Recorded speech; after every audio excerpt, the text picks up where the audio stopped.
अस्सलामुअलैकुम वरहमतुल्लाहि वबरकातुहू। Welcome back to Iqra academy.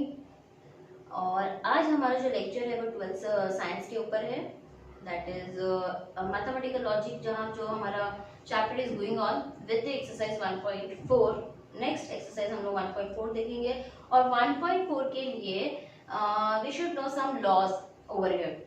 और ये लॉज जो है आपको याद होना बहुत ज़रूरी है, बिकॉज वहाँ पे कैसे क्या यूज़ करना है वहाँ पर आना चाहिए। अब तक हमने बहुत सारे टॉपिक्स देख चुके हैं, 1.1, 2, 3, all this 3 we have seen already. आपको अच्छे से आ रहा होगा, I hope so. Now next is about this lecture is based on the basic of what is the basic of the algebra of statement. ठीक है, तो अलजेब्रा ऑफ स्टेटमेंट इसको हम लोग बोलते हैं। ठीक है, ये मैंने एक टेबल के फॉर्म में आपको बना के दिया है, तो very very easy to catch up, जो हमारे लिए बहुत इजी होगा कैचअप करने के लिए। ठीक है, एंड इस now the let's see what is the algebra of statement. First वाला जो लॉ है यहाँ पर वो क्या है, आइडेम्पोटेंट लॉ। ठीक है, नाउ आइडेम्पोटेंट लॉ क्या होता है। अब now for example is if P एक स्टेटमेंट है और वो उसी स्टेटमेंट के साथ कनेक्टिव होगा, किसके साथ, और कनेक्टिव क्या है हमारे, एंड और नॉट, नेगेशन, इम्प्लीकेशन और बाय कंडीशनल। तो ये P जो है P के साथ ही किसके साथ कनेक्ट होगा, और के साथ। सो इन दैट केस आंसर अपने को क्या आएगा, P आएगा। ठीक है, सिमिलरली अगर P जो है P के साथ बीच में क्या है, अगर एंड है, एंड के साथ कनेक्ट होगा, P एक स्टेटमेंट है वो उसी स्टेटमेंट के साथ एंड के साथ कनेक्ट होगा, तो इन दैट केस आंसर हमको क्या आएगा, P। तो this is your what, idempotent law. कैसे यूज करना है, क्या करना है, वो हम लोग एक्सरसाइज में देखेंगे। You have to know already about the law, what are the laws and how to apply, वो हम लोग एक्सरसाइज में देखेंगे। Okay okay, understood. Now the next one is about the commutative law. Commutative law मतलब है to commute, एक चीज दूसरे से कम्यूट करें। For example is what, P और Q which is equivalence to, क्या बोल रहा है, Q और P। मतलब फॉर एग्जाम्पल अगर मैं देखूं तो मैं यहाँ पे 3 + 4 is equal to 4 + 3, 3 + 4 is 7 which is equal to 7। कुछ भी चेंजेस नहीं हो रहे अगर मैं उसे आगे पीछे लिखती हूँ तो। ठीक है, तो इसका मतलब यहाँ पे ये एग्जाम्पल लेके चलो, तो P और Q is equal to what, which is same as और इक्विवेलेंस टू Q और P। अगर आगे पीछे भी उसे लिखते हैं तो कुछ चेंजेस नहीं होंगे। ठीक, सिमिलरली फॉर ये सारे और के फंक्शंस है, ये सारे एंड के function. Simultaneously we have seen both the functions right now, तो don't be confuse over here. Okay, now commutative में अगर एंड आ जाता है P एंड Q तो क्या हो जाएगा, which is equivalence to Q and P। ठीक है, तो इन शॉर्ट P और Q में और आए या फिर एंड आए तो कुछ चेंजेस नहीं है, आप कम्यूट आगे पीछे लिख करके लिख सकते हो। तो ये आपका क्या हो गया, commutative. Okay, now third is what, the associative law.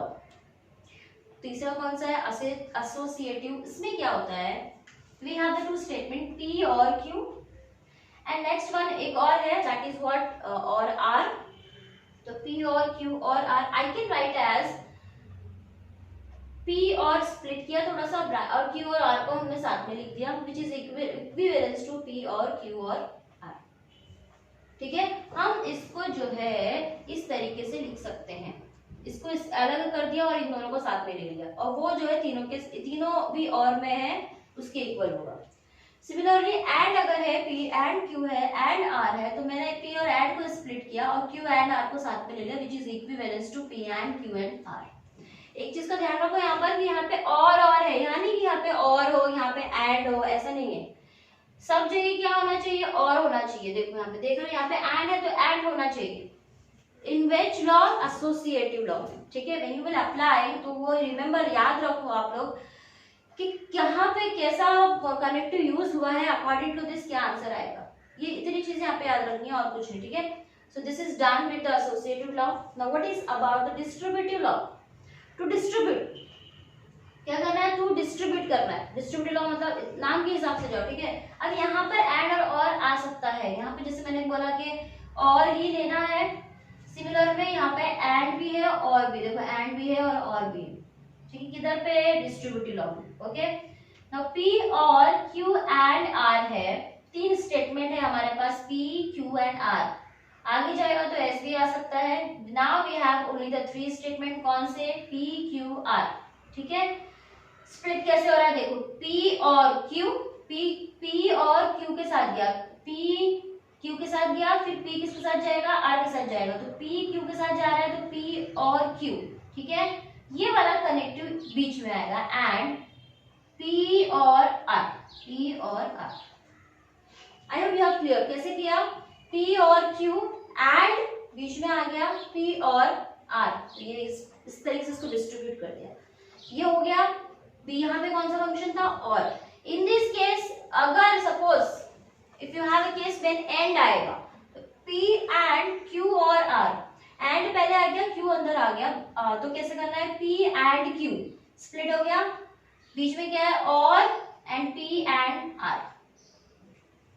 Same way and और आया तो वहां पे डिस्ट्रीब्यूटिव हम अप्लाई कर सकते हैं, दोनों नहीं आना चाहिए।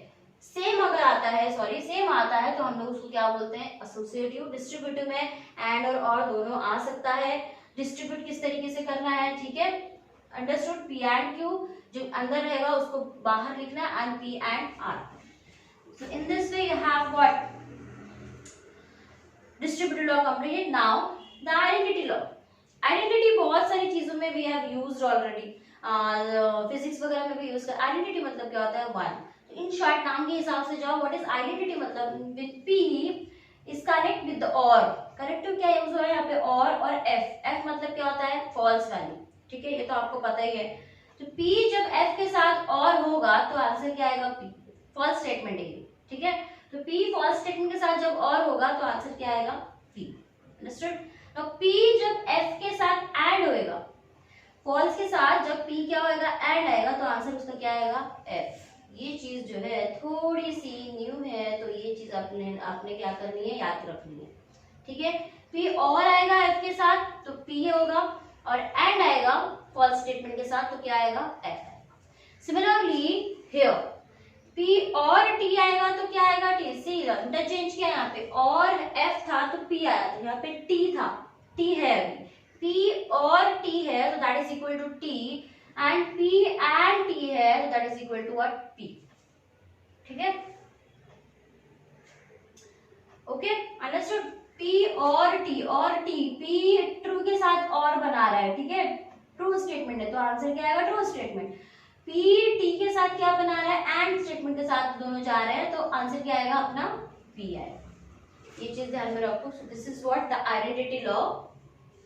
Okay, now the complement law. Complement मतलब हमको क्या करना है उसका, पी और निगेशन ऑफ पी। एक स्टेटमेंट पी है, उसी स्टेटमेंट का निगेशन है, और उन दोनों के बीच में क्या है, अगर और है तो उसको हम लोग क्या लिखेंगे, टी। अंडरस्टूड। एंड एक पी स्टेटमेंट है, उसका निगेशन है, ठीक है, और निगेशन का निगेशन आ गया, so in that case that negation will cancel, और कैंसिल होने के बाद आंसर क्या आएगा इसका, टी, ट्रूथ वैल्यू है। अंडरस्टूड। सिमिलरली यहाँ पे P और negation of P is T था, सिमिलरली यहाँ पे P and negation of P ये क्या हो जाएगा, F। एंड कॉम्प्लीमेंट में याद रखो और रहेगा तो T आएगा, P का P के साथ, निगेशन ऑफ P के साथ और रहेगा तो T आएगा, और T आएगा, सॉरी, हाँ सही है, एंड P का निगेशन ऑफ P के साथ एंड रहेगा तो क्या आएगा, F। ओके, ये हो गया P और negation of P is T, P and negation of P is F। and और में याद रखो, कॉम्प्लीमेंट में and रहेगा तो F आएगा, P negation of P, और P और negation of P आएगा तो क्या आएगा, T। This is completed your the complement law। Next is what the involution law. Involution law आपने लॉ जो है वो आप लोग ऑलरेडी देख चुके हो, इससे पहले मैंने बता चुके थे जब we are using what, negation. तो निगेशन में हमने क्या यूज किया था, निगेशन जैसे कि मैंने बताया था कि अगर सेंटेंस में निगेशन नहीं है, right of the sentence in the negation form, ऐसा आ रहा था ना आपको, तो आप लोग निगेशन लगा रहे थे, और जहां पर निगेशन नहीं था वहां पर आप क्या कर रहे थे, निगेशन लगा रहे थे, और जहां पर निगेशन था ऑलरेडी वहां पर एक और निगेशन लगा के, निगेशन से निगेशन क्या होता है, कैंसिल होता है। Similar way negation of P P एक स्टेटमेंट है, उसका निगेशन, और उसी के साथ क्या है, उसका निगेशन ले लिया, तो निगेशन से negation will get cancel and which is equal to what, T। Similarly आपको पता है निगेशन ऑफ T क्या होता है, F होता है, उसका उल्टा लेना है, और F निगेशन ऑफ F क्या होता है, T होता है। ये as you know already this involution law negation में हम लोग देख चुके हैं, ठीक है। Next de Morgan's law already we have seen. What is de Morgan's law? Negation of P और Q is same as negation of P और का क्या हो जाएगा, एंड ये निगेशन जो है Q के साथ आ जाएगा, ठीक है। ये और हो गया। एंड में भी ऐसे देखा था, negation of P and Q is equal to what, negation of P and की जगह क्या आ गया, और एंड निगेशन ऑफ Q, ठीक है। ये सारी चीजें D Morgan's law is very very important. ये भी आपने जो है ऑलरेडी देख चुके हो। इन्वॉल्यूशन लॉ भी आपको पता है। Complement this things are what quite new for you, तो वो इतना डिफिकल्ट नहीं, it's very very easy to remember it. जब हम प्रैक्टिस करेंगे ना, तो ये सामने रख के आप लोगों को करना है टेबल लॉज, और लॉज जो है आपको याद भी होने चाहिए, so that become easy for you. Okay, so these are the 8 laws. आगे और भी है, अभी हम लोग देखेंगे नेक्स्ट।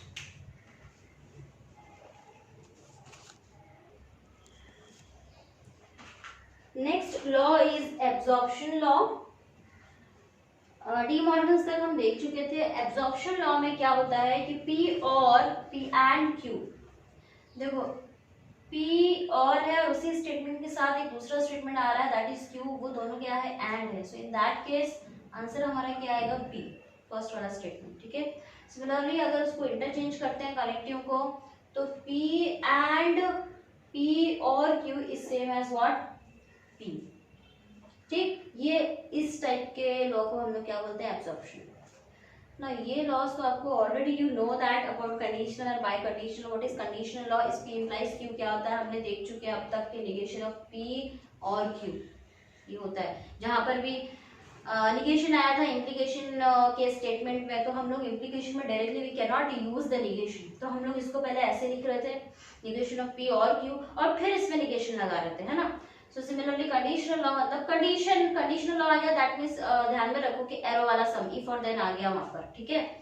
तो P implies Q is same as negation of P और Q। सिमिलरली ये तो हमारा कंडीशन हो गया। कंडीशनल लॉ में सिंगल एरो डबल एरो आ जाता है हमारा। डबल एरो मतलब two side arrows. Biconditional देखो यहाँ पर P biconditional Q is same as, इसको भी हमने ऑलरेडी देख चुके हैं। P implies Q लेने का पहले, बीच में एंड, फिर क्या लेना है, Q implies P, ठीक है। और आपको पता है what is P implies Q is negation of P और Q, तो इसकी जगह ये लिखने का निगेशन ऑफ P और Q and Q implies P। According to this negation of P और Q होता है, तो यहाँ क्या हो जाएगा, निगेशन ऑफ Q और P, ठीक है। सो दीज आर व्हाट, कितने हो गए हमारे, 8 9 10। इसको मैं एक ही काउंट कर रही हूँ बिकॉज वो कंडीशनल में आ जाता है। 8 9 10। So there are the 10 laws that we have to remember it for the next exercise. Okay, that is exercise of 1.4. ठीक है, तो ये सारे लॉज को हम लोग क्या बोलते हैं, algebra of statement,